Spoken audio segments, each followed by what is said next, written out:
আল্লাহ রাব্বুল আলামিন তোমাকে আমাকে তৈরি করেছে তার ইবাদত করার জন্য। কি করার জন্য? ইবাদত করার জন্য। ইবাদত করেছো। আল্লাহ পাক বলেন, বান্দারে তুমি যখন আমার ইবাদত করবা, আল্লাহ পাক বলেন, বান্দারে তুমি যখন আমার আনুগত্য করবা, 5 ওয়াক্ত নামাজ পড়বা। কি পড়বা? নামাজ। 5 ওয়াক্ত নামাজ পড়বা, আমি তোমারে জান্নাত দেব। কি দিব? জান্নাত। জান্নাত হলো এমন একটা আবাসস্থল যেখানে শুধু শান্তি আর শান্তি। কি আছে? শান্তি আছে, অশান্তি নাই যেখানে জান্নাত। আর জাহান্নাম হলো এমন একটা কষ্টদায়ক জায়গা যেখানে মানুষ কষ্ট করে। কি করে? কষ্ট। কষ্ট করে। কষ্ট মানুষ মানে কি আব্বু? কষ্ট হচ্ছে মানুষের দুঃখ, বেদনা, কান্না, এগুলো হলো কষ্ট।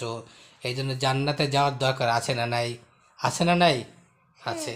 আর জান্নাত পেতে গেলে কি করা লাগবে? আমাদেরকে 5 ওয়াক্ত নামাজ পড়তে হবে, হালাল উপার্জন করতে হবে। কি করতে হবে?